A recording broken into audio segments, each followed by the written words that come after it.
When I was 21, my parents disowned me for not meeting their expectations. Now, at 29, they're demanding I surrender my bank accounts and help clean up the chaos surrounding their favored daughter. My parents and I have barely exchanged words in years. For the past 7 years, they've hardly acknowledged my existence. The rift began when I revealed I wasn't pursuing a career they deemed acceptable. It wasn't because I lacked ambition or direction, as they often implied. I simply didn't share their values. To them, success meant attending an elite university, securing a prestigious job, and earning a fortune in a field that would impress their social circle. That wasn't my path. I wanted to be a graphic designer. I loved creating art. I didn't care if that made me seem like a letdown or a failure in their eyes. That's what I told them at 21, and that's when they severed ties. No more financial help, no visits, no phone calls. I was essentially erased from the family for not conforming to their ideals. My sister Anna was the opposite. She embodied everything they valued. She attended an Ivy League law school, graduated with distinction, landed a high-profile job at a top firm, and married a man just as affluent and driven as she was. They lived in a luxurious city apartment, took extravagant trips, and always drove the latest car. Every milestone she achieved was broadcast by my parents to anyone who would listen. Family gatherings revolved around Anna's accomplishments. Me? I wasn't even invited to most of them. Meanwhile, I was carving out a different life. After college, I juggled various jobs, gaining experience, and barely covering rent and groceries. Eventually, I went freelance, took on larger clients, and started building a quiet reputation. I wasn't wealthy, but I was getting by, and I did it independently. It wasn't a life of glamour or riches, but it was mine, and I took pride in it. For years, I'd occasionally reach out to my family. A text here, a call there, to say hello, or share that I was doing all right. They never replied. I wasn't angry, but I felt like a shadow. Eventually, I stopped trying. If they couldn't accept me for who I was, I saw no point in pleading for their attention. Then, earlier this year, my mom called out of the blue. Seeing her name on my phone was jarring. For a moment, I thought something had happened to my dad. But when I answered, she sounded oddly upbeat, asking how I was and noting how long it had been. I didn't know how to respond, so I listened as she shared family updates I had no context for. After a few minutes of chit-chat, she got to the real reason for her call. Apparently, Anna's husband was caught in a major financial scandal. Something about a Ponzi scheme or defrauding investors. I didn't get all the details because my mom skimmed over them. What mattered was that Anna's life had unraveled. Her husband's assets were frozen, they lost their home, and she was now jobless, buried in debt and bad publicity. It was the kind of disaster that had upended her world, and now they were contacting me to help her recover. My mom said Anna was struggling and suggested it would be kind if I let her stay with me temporarily until she got back on her feet. She just needs a little help, my mom said, as if the past 7 years hadn't existed. I told her I'd need to think about it, which wasn't the response she wanted. She got defensive, saying things like, "Family helps family," and "This isn't just about you." I reminded her that family hadn't been their priority when I was struggling, and maybe Anna's friends could help instead. She didn't take that well. Her tone turned cold, and she said she was disappointed I was holding on to petty grudges before hanging up. But that wasn't the end of it. 2 days later, my dad called, taking it further by suggesting I could give Anna a job in my field. I'm a freelance designer, not running a company with open positions. He acted like I owed it to Anna to use my network to help her rebuild. This was news to me, considering they'd never acknowledged my career before. I calmly explained that Anna wasn't my responsibility. My dad didn't like that. He insisted Anna was family, claiming she'd done so much for me over the years. I pointed out that she'd never actually helped me and had ignored every attempt I made to stay connected after they cut me off. He dismissed that as irrelevant and accused me of being ungrateful. ungrateful. To the family that had practically disowned me for not fitting their mold. A week later, they called again, this time with an even more outrageous request. My mom suggested I let them oversee my finances to simplify things.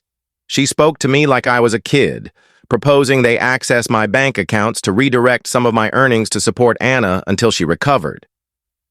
"It'll be more efficient," she said, as if explaining basic arithmetic. I ended the call. I ignored the flood of texts that followed. After everything, they thought they could waltz back into my life, control my money, and expect me to fund Anna's comeback. Then came another twist. Suddenly, I started getting messages from family friends and mutual contacts saying my parents had reached out, expressing concern about my sudden behavior change. They suggested I was going through a crisis and had turned my back on my family. One friend forwarded a message where my mom claimed she was worried about the choices I was making. It was as if I'd joined a cult or was spiraling out of control, a completely distorted version of reality. After years of silence, they were now portraying themselves as a caring, confused family wondering why their son had distanced himself. After that, I decided to cut off all contact. I didn't need the drama, and I wasn't going to let them rewrite the past. But then Anna reached out. She sent a long, carefully crafted email apologizing, claiming she didn't know I felt this way and thought we were still on good terms. She said she hadn't realized how our distance had affected me, as if it was all a misunderstanding. Then she asked if she could stay with me for a bit. "I just need a place to regroup," she wrote, making it sound simple, like we could just reconnect as if nothing had happened. It was bizarre. I remembered how I'd spent years trying to maintain a connection, inviting her to my graduation, sending updates about my life, trying to stay in touch. She never responded. And now, suddenly, I was supposed to open my home and be her lifeline? I replied, saying I sympathized with her situation, but didn't think it was a good idea. I couldn't pretend we were close, and I wasn't equipped to be her safety net. After that, things went quiet. I thought my parents had finally gotten the message, and I felt an immense relief. But then a week later, they pulled one last move. I received an invitation to what was billed as a family dinner.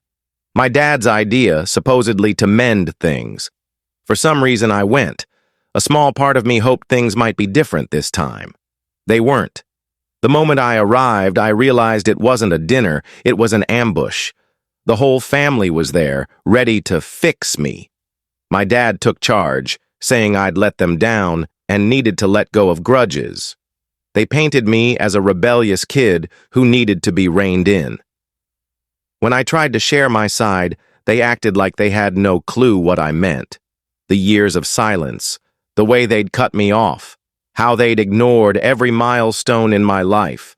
They brushed it all aside. They were rewriting history right in front of me. Anna sat silently, staring at her hands, occasionally glancing up but saying nothing. She looked like she was somehow the victim here. My mom was nearly in tears, talking about how heartbroken she was that the family had drifted apart, saying, "This isn't what I wanted for us." Then came the final blow. My dad, in his calm, commanding tone, said, "You need Toration to grow up and see that family requires sacrifices." He actually said I was living in a fantasy if I thought I could ignore them and move on with my life. According to him, I was selfish and disconnected from reality. I was stunned. I'd spent years scraping by, working tirelessly to survive, while they acted like I didn't exist.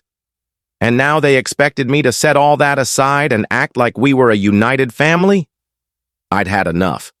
I stood up, looked at Anna, and said, "Where were you when I was struggling? When I could barely afford to keep my apartment running? When I reached out, hoping for just a reply, where were you?" She looked away, unwilling to face me. Then I turned to my parents. I told them family might mean sacrifices, but it's a mutual effort. I reminded them I'd been the one trying to keep us connected for years. They'd pushed me away at every opportunity. I pointed out that they'd disowned me for not fitting their vision, chosen Anna over me every time, and dismissed every success I'd achieved because it didn't meet their standards. My mom started sobbing, saying, "We only wanted what was best for you." My dad shook his head, saying, "You're making this about you." Anna finally spoke, saying, "Can't we just move on?" As if the past didn't matter. I realized they weren't going to change. They didn't care about me. They cared about what I could offer them. They wanted me back in the family, but only if I played the role they assigned, the fallback, the problem solver, the one to turn to now that their star child was in trouble. I told them I was done. For good. I said family is supposed to support you through everything, not just when it suits them. I told them they'd made their choices years ago, and now I was making mine. I told Anna I was sorry for her struggles, but her life wasn't my burden to fix. Then I left.